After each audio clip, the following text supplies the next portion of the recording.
Raise my hand. Thank you very much.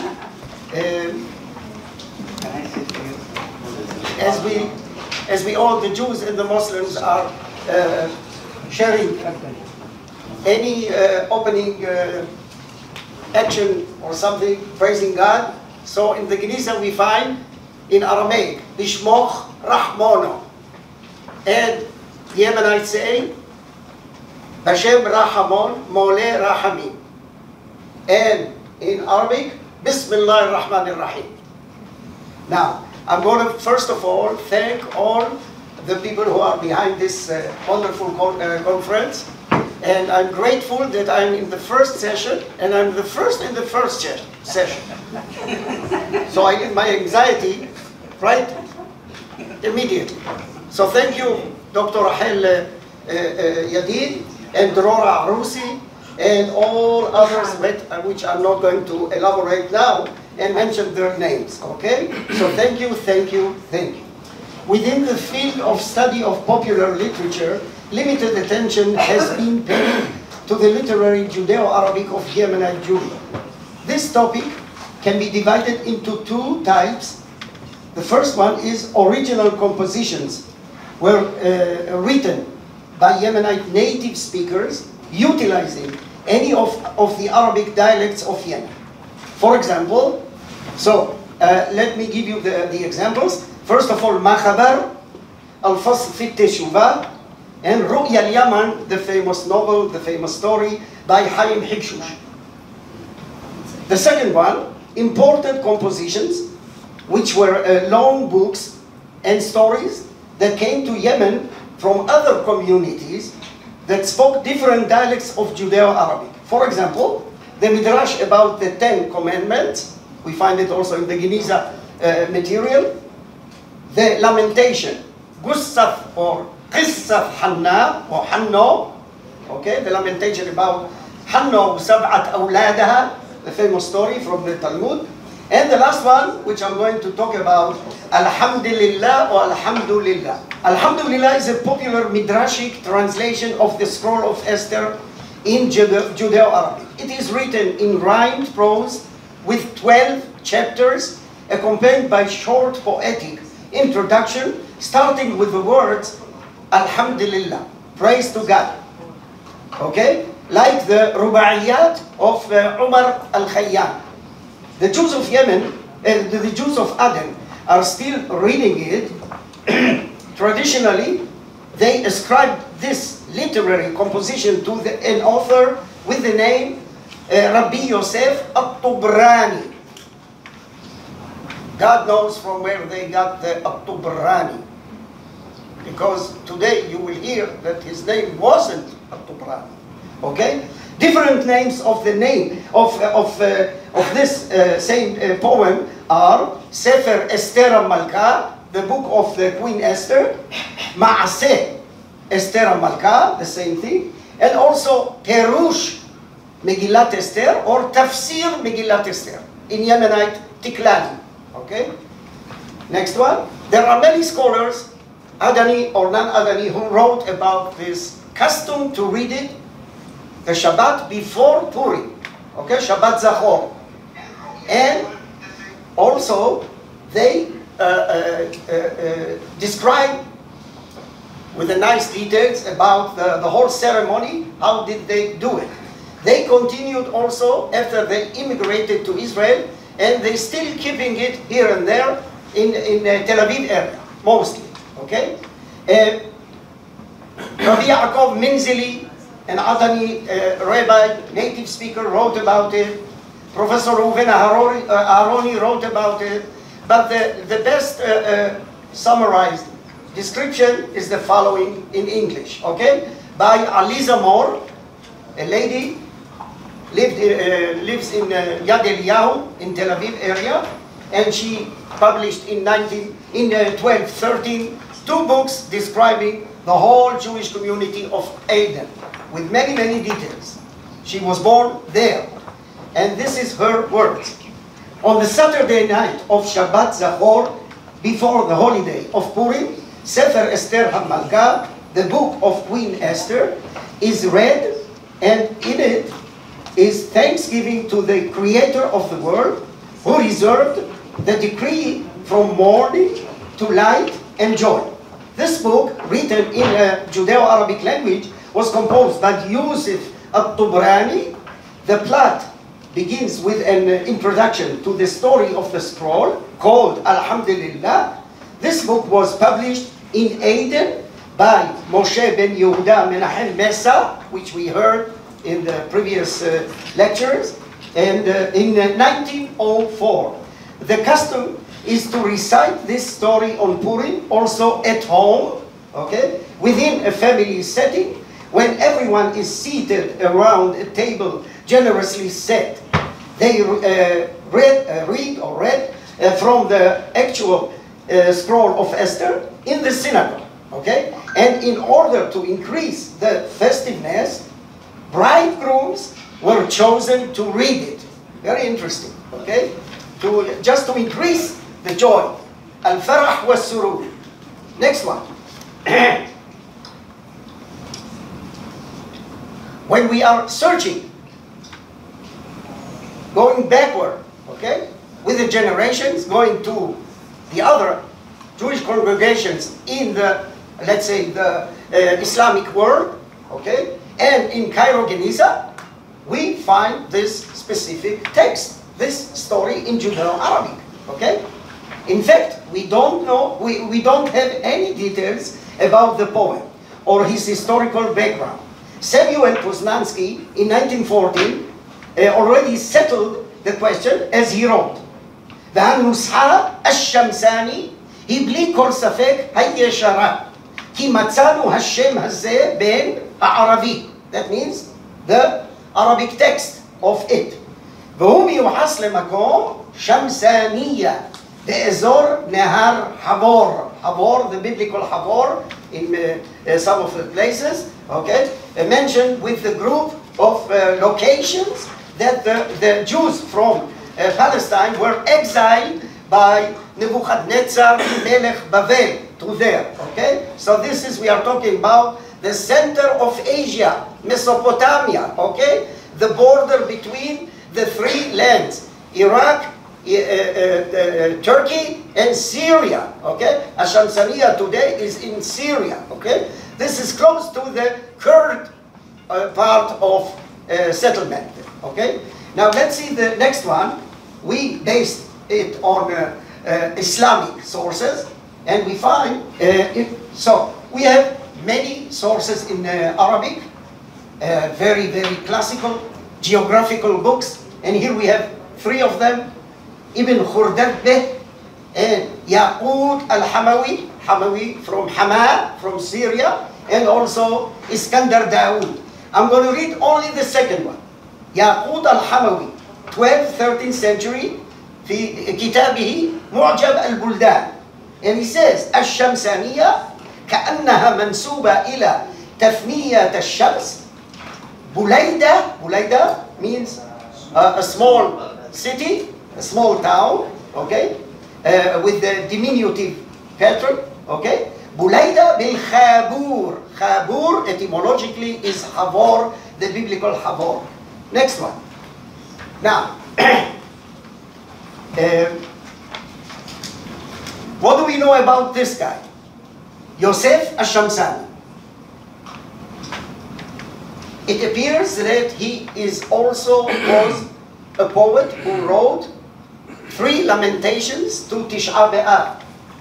And they were actually, through the generations, were reciting in synagogues in the Mesopotamia, maybe in Bukhara, maybe in Iraq, maybe in Persia, in Judeo-Arabic, okay? And here are the beginning of these 3 lamentations, as you see here, okay? I'm going to read only the Judeo-Arabic to make you a little bit familiar with the text. أقول من بعد شكري لله جل جلاله. The second one. أقول وفي الفؤاد لهيب نار وفي الأحشاء لداء دفينة. And the third one. قوموا بنا يا سادة كما لنا والعادة ونندب لبيت المقدس ونفرش الرمادة. So you can see his style is very high. He really knew Arabic completely, and as I will mention later on something about his knowledge of Hebrew. Next one, we are going to talk about the transmission of the text. Apparently, it was really vast in all the area, in many congregations that were spoke Arabic. Okay, so it could be also reach Syria and Lebanon, Tzor, Sidon, also the Cairo Geniza, as I mentioned before. There are at least 5 main transmissions of the text. The first one, the Babylonian version. This is the original place. The second one, the Cairo Geniza Collections version. Here I have to thank Dr. Rahel Hasson, a good friend and colleague of Judeo-Arabic, late Judeo-Arabic. She sent me a list of over 100 pieces, fragments from the Cairo Geniza from this specific composition. The third one, the Syrian version, and the Yemenite version, and apparently the channel was from Yemen into Aden, because most of the editions are mentioning that, specifying that manuscript came from Yemen, not directly from Iraq. Okay? With this language. זאת מצאנו בכתיבת יד בתימן ומכונה לחכם כבוד מורנו הרב רבי יוסף הטוברני זכרו לחיי העולם הבא. That means 2 congregations relating to the composer with the name Rabbi Yosef al-Tubrani, the Yemenites and the Adenites. Okay? Now, I can show you a little bit of the printed edition. Here is the Baghdad edition, okay, from 1892, that was published in Baghdad by the famous rabbi, Rabbi Shlomo Bechor Hutzin. Okay, and here we have also 2 examples of manuscripts. The second one is the version of the Adani version, which is interpolated with a lot of additional stitches. Yeah, everyone with his imagination add all kinds of, rhyming exactly to fit the whole thing. But from his, his knowledge, but the first one, the Yemenite version, is clean, without any. Apparently, this is much more attached to the Iraqian or Babylonian version of the text from 16th century. Here you can see the manuscript which I'm based my knowledge about it. Okay, this is a JTS manuscript of Tiklal, Yemenite prayer book. Okay, and here is the text with the upper level punctuation, the Babylonian punctuation of the whole text, and this is clean and written according to the classical way of writing Judeo-Arabic, not the later one. The later one we find in the Adenian version. Okay? Next one. Let's see now how it was published in Aden. So we have 3 editions, printed editions, that was in Aden, and 3 editions in Eretz Israel. As you can see, number 1, number 2, and number 3. Number 4, sorry. Number 4 is very interesting. It's written Kaf Bet Samech Taf Nun, the print house. This is actually a British merchant who came and dwelt in Aden. He was dealing with India, and he built the only printing house in Aden. His name was William Caxton. Caxton. So it should be corrected. Not like it was written with that, but with Kaf. William Caxton.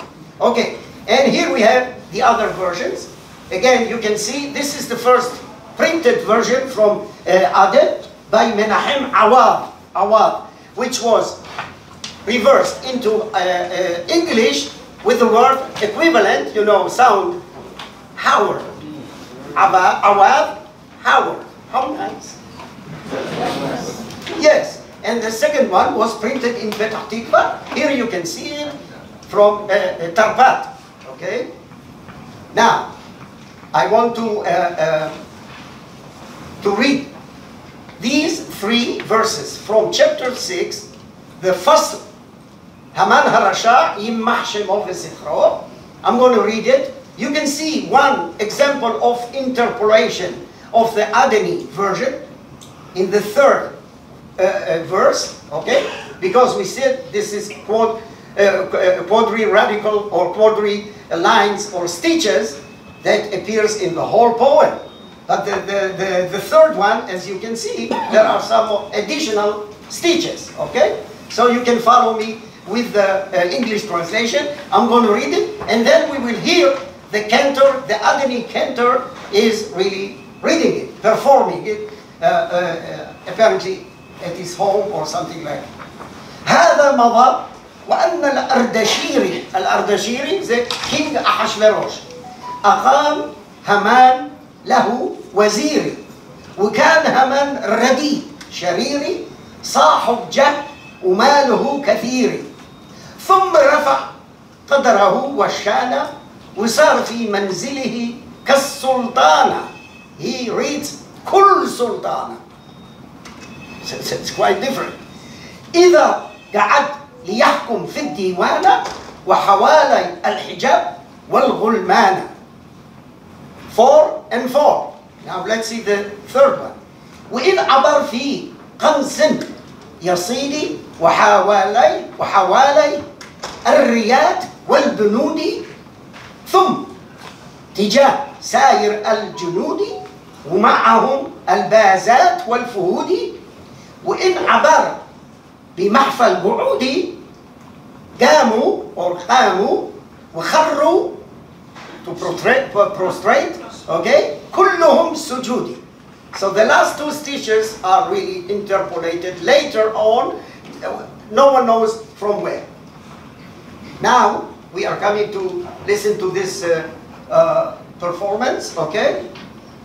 How do I do it? Where is it? Somebody can help him.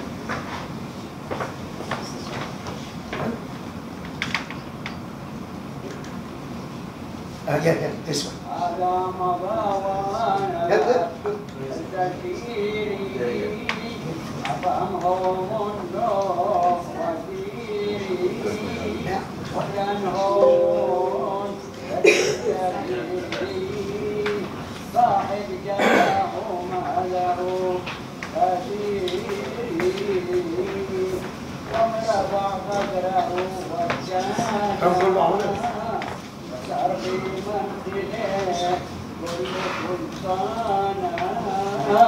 إذا قعد ليحكم في الديوانة وحوائلها الحجاب والغلمانة،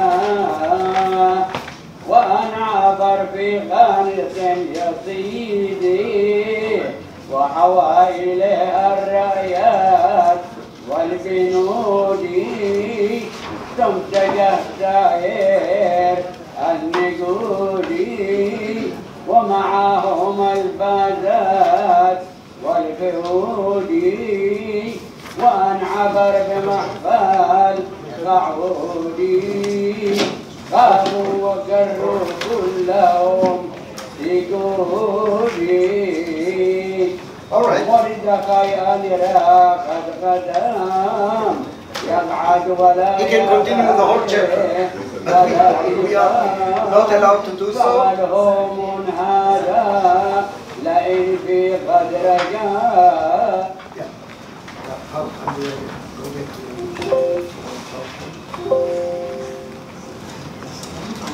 Yes. Okay, good.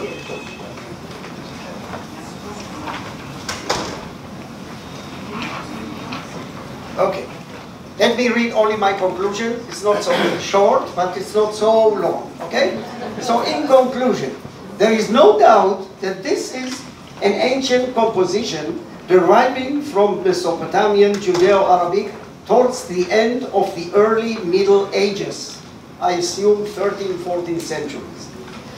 It established itself as it spread throughout the Jewish communities in the Islamic world, becoming canonical and well-known, especially among the Jews of Aden, throughout the ages. By accepting this literary creation as an Adami liturgical custom, it also included the women in this joyous communal celebration, just as they share the rather sad lamentation on Qissat Hanno, on Tisha B'Av. At the same time,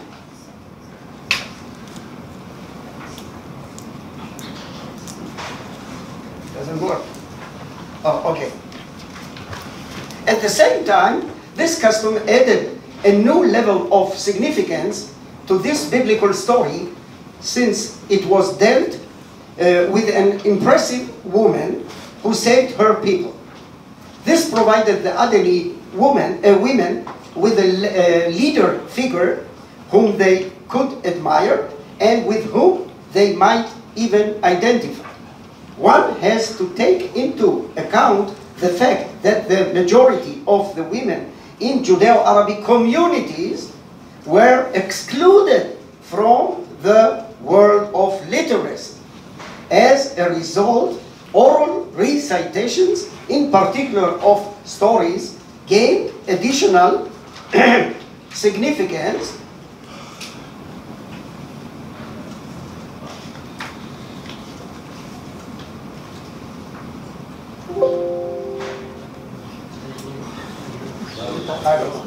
Leave it, I'm going to read and that's it. Significance for them, and became part of their gendered memory. This story, with its outstanding female hero, accessible in their mother tongue, provided them with a sense of belonging and importance. Its learned author, Rabbi Yusuf Ash-Shamsani, provided a translation with colorful content and an adaptation that withstood the test of time. This was the result of the author's familiarity with the surrounding Islamic world, the adab literature, and his poetic knowledge and personal style. It seems to me that the entire composition requires a new study which will enable the publication of a scientific critical edition based on the various Geniza fragments that have been identified thus far.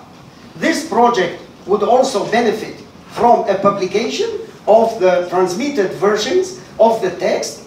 Then we will be able to learn about the path it took, how it was accepted and integrated into the various Jewish congregations in the East through the ages. Okay, so the last page. 1 minute, and that's it. This is the last paragraph. Okay. Many scholars and readers would be very appreciative, especially those researching the following fields: the history of the Jews of Yemen and Aden, Middle Arabic dialects, Judeo-Arabic dialects, Jewish languages, biblical commentary and homiletic approaches, ethnographic and anthropological studies, and any interested in the heritage of Oriental Jewry during the Middle Ages. And I will add, don't forget, Al-Hikmah Mashriqiyya.